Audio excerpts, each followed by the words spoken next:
Hello friends, आज का हमारा टॉपिक है त्रिकोणमिति, जो कि 10th लेवल का होगा हमारा लगभग।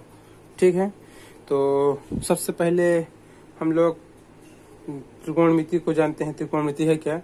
वैसे त्रिकोणमिति गणित की एक शाखा है। गणित की एक शाखा है त्रिकोणमिति की। सबसे पहले तो त्रिकोणमिति के बारे में जानना चाहिए हमें। तो गणित की एक शाखा है त्रिकोणमिति, जिसमें हम त्रिभुजों के बारे में, त्रिभुजों मतलब ये है त्रिभुज है जो कि ABC त्रिभुज इसको मान सकते हैं हम लोग, क्योंकि त्रिभुजों से बनने वाले भुजाओं का अध्ययन किया जाता है त्रिकोणमिति में। त्रिकोणमिति का शाब्दिक जो अर्थ है वो है त्रिभुज, त्रिभुज का मापन। ठीक है, त्रिभुज का मापन। त्रिकोणमिति का मतलब होता है त्रिभुज का मापन। ये है त्रिकोणमिति, जिसका सही अगर मतलब हम जानना चाहें तो इसका मतलब होता है त्रिभुज का मापन। ठीक है, त्रिकोणमिति में सबसे महत्वपूर्ण है समकोण, जो कि समकोण होता है जिसका ये 90 अंश का होता है, 90 डिग्री का। ठीक है, तो सबसे पहले त्रिकोणमिति में हमें जानना क्या है। ये जैसे एक हो गया हमारा ये त्रिभुज। ठीक है, इसको हम A मान सकते हैं, इसको B, इसको C। ठीक है, ये 90 डिग्री को इंगित करता है, यहाँ पर थीटा रहता है। ठीक है, ये जो हमारी ये सामने वाली भुजा होती है, ये वाली भुजा, इसको हम लोग लंब बोलते हैं हिंदी में। ठीक है, जिसको इंग्लिश में परपेंडिकुलर बोलते हैं। ठीक है, इसको जो हमारी ये तिरछी वाली है, इसको हम लोग कर्ण बोलते हैं। ये हमारा कर्ण है, जिसको हम लोग हाइपोटेनस बोलते हैं इंग्लिश में। और ये हमारा ये वाला भुजा आधार रेखा है। ठीक है, इसलिए इसको हम लोग आधार बोलते हैं। आधार को हम लोग इंग्लिश में बेस बोलते हैं। ठीक है, तो ये हमारा हो गया। अब त्रिभुज में के बारे में अगर हम कुछ कहें तो जो भारत से रिलेटेड है, तो भारत के महान गणितज्ञ आर्यभट्ट 4वीं शताब्दी में 0 से 90 तक, 0 से मतलब 90 डिग्री तक, 90 डिग्री अंश तक, 0 डिग्री अंश से 90 डिग्री अंश के बीच 24 कोणों की ज्या के मानों की सारणी प्रस्तुत की थी, जिसको हम लोग अभी जानेंगे, ये तो नेक्स्ट वीडियो में। तो सबसे पहले हम लोग इसको जान चुके हैं कि ये हमारा त्रिभुज है, जो कि समकोण त्रिभुज है। इसको हम लोग लंब बोलते हैं, इसको आधार, इसको कर्ण। ठीक है, तो सबसे पहले इसी से रिलेटेड हम लोग कुछ जानते हैं। तो हम लोग जानते हैं त्रिकोणमिति में वैसे 6 थीटा के मान होते हैं, जिसको हम लोग सबसे पहले जानते हैं, जो कि पहला है साइन, दूसरा है कॉस। ठीक है, यहाँ हम लोग थीटा लिख सकते हैं। इसका कुछ भी हो सकता है, थीटा हो सकता है, अल्फा हो सकता है। दूसरा कॉस हो गया। तीसरा जो हमारा है उसको हम लोग tan बोलते हैं। ठीक है, अब हमारा आया चौथा, तो हम लोग चौथे को कॉसेक बोलते हैं, कॉसेक थीटा। ठीक है, यहाँ थीटा लगाना है। पांचवा हमारा हो गया सेक थीटा। छठवां हमारा हो गया कॉट थीटा। ये हमारा सबसे महत्वपूर्ण है। ठीक है, इनको हमें जानना ही पड़ेगा, क्योंकि ये ट्रिग्नोमेट्री के कह सकते हैं आप, ये बेस है, आधार है। इसके बिना हम लोग और आगे नहीं बढ़ सकते हैं ट्रिग्नोमेट्री में। तो इसको हम लोग जान चुके हैं। तो ये थीटा का मान हो सकता है, यहाँ कुछ भी हो सकता है। थीटा का मान भी 0 अंश हो सकता है, 30 डिग्री अंश हो सकता है, 45, 60, 90, 120। ठीक है, इसी तरह बढ़ता है आगे।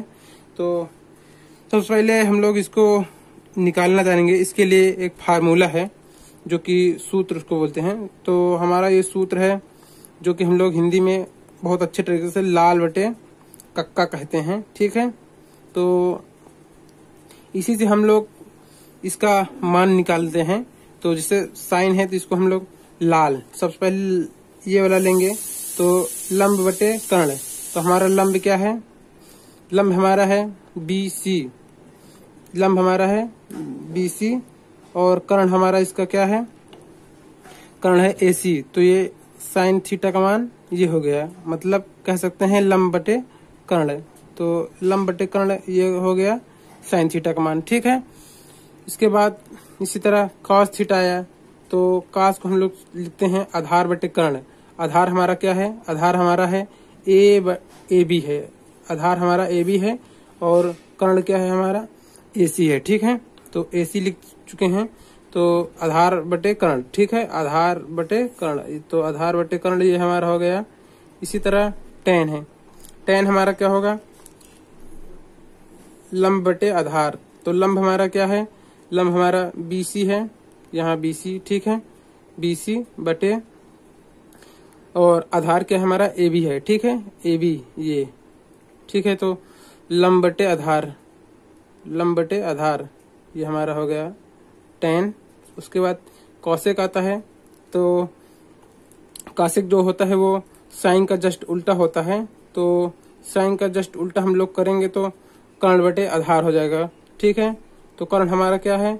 AC है, कर्ण AC हमारा है और हमारा लंब क्या है? लंब हमारा BC है। तो कौशिक का साइन को उल्टा हो जाएगा, तो यहाँ लंब बटे कर्ण था, तो कौशिक का हो जाएगा कर्ण बटे लंब। लंब हमारा क्या है? BC है, ठीक है। उसके बाद इसको हम लिख देते हैं कर्ण बटे लंब, ये हमारा कौशिक हो गया। जो हमारा सेक है ये कॉस को उल्टा होता है, जैसे कॉस में होता है आधार बटे कर्ण, वैसे सेक में होता है कर्ण बटे आधार। तो कर्ण हम लिखते हैं, कर्ण हमारा क्या है? AC है और आधार क्या है हमारा? AB है, ठीक है, AB लिख देते हैं। तो ये हमारा हो गया कर्ण बटे आधार, कर्ण बटे आधार। उसके बाद हमारा आता है कॉट। कॉट होता है टेन का जस्ट उल्टा। तो टेन हमारा क्या होता है? लंब बटे आधार, तो ये हो जाएगा आधार बटे लंब। तो आधार हमारा क्या है? AB है, AB लिखेंगे। उसके बाद लंब क्या है हमारा? BC है, तो BC लिखेंगे। तो ये आधार, आधार बटे कर्ण ये हमारे हो गए। तो यहाँ तक उम्मीद करते हैं आप लोगों को समझ आया होगा। तो इसके बाद हम लोग कुछ और जानते हैं, इसके बाद हम लोग सारणिक जानेंगे।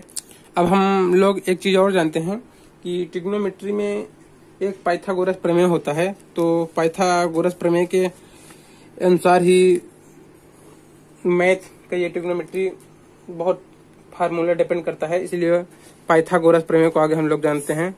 पाइथागोरस प्रमेय, ठीक है, पाइथागोरस प्रमेय के अनुसार एक फार्मूला है जिसको हम लोग जानते हैं। उसके अनुसार होता है कर्ण स्क्वायर बराबर होता है लंब स्क्वायर प्लस आधार स्क्वायर, ठीक है। तो ये बहुत इंपॉर्टेंट है, इसको हम लोग जानते हैं, जिसको हम लोग दूसरी तरह से एक तरह से और जान सकते हैं कि sine square theta plus cos square theta equal to 1, ये भी कह सकते हैं, ठीक है। तो यहीं से सर्वसमीका चालू होती है, ये हमारा फर्स्ट सर्वसमीका है, ठीक है। इसके बाद हमारे लगभग और 2 सर्वसमीका है, तो इससे हम लोग और फार्मूला बना सकते हैं। जैसे हमें मालूम चल गया तो इससे हम लोग साइन का मान निकाल सकते हैं। तो sine square theta equal to हो जाएगा 1 माइनस कॉस स्क्वायर थीटा। इसी तरह अगर निकालना चाहे तो कॉस स्क्वायर थीटा का भी मान निकाल सकते हैं, साइन को उस तरफ ले जाएंगे तो 1 माइनस साइन स्क्वायर थीटा, ठीक है। तो हमारे ये 3 सूत्र हो गए। उसके बाद जो हमारा दूसरा नंबर आता है वो है sec square theta. Sec square theta equal to होता है 1 प्लस टेन स्क्वायर थीटा, ठीक है, 1 प्लस टेन स्क्वायर थीटा। तो ये हो गया। इसी से हम टेन का भी मान निकाल सकते हैं। टेन का मान निकालना चाहें तो टेन स्क्वायर थीटा बराबर हो जाएगा, इसको इस तरफ ले आएंगे तो सेक स्क्वायर थीटा माइनस 1, ये हमारा निकल आया, ठीक है। जो तीसरा हमारा है सर्वसमीका का, तो वो है cosec square theta equal to 1 plus cot square theta, ठीक है। तो ये हमारा है। इसी से हम लोग कॉट का भी मान निकाल सकते हैं। Cot square theta equal to हो जाएगा कॉसेक स्क्वायर थीटा माइनस 1, ठीक है। ये हमारे, इससे हम लोग कितने फार्मूला जान गए? 1 2 3 4 5 6 7 7 फार्मूला हम लोग जान गए। ठीक है, इसी से हम लोग 1-2 फार्मूला और बना सकते हैं। जैसे ये ऐसा था, इसी से हम लोग ऐसे भी लिख सकते थे, cosec square theta equal cosec square theta, और इसको इधर ला दें माइनस में, minus cot square theta equal to 1 आ जाएगा। ठीक है, इसी तरह इसमें भी कर सकते थे कि सेक स्क्वायर थीटा और tan को इस तरह लाते तो minus tan square theta equal to 1। तो ये तीनों में हमारा ये 1 कॉमन रहता है। ठीक है, ये तीनों सूत्र हमारे हैं जिससे तीनों से बने हैं। एक ये हो गया, एक ये और एक ये।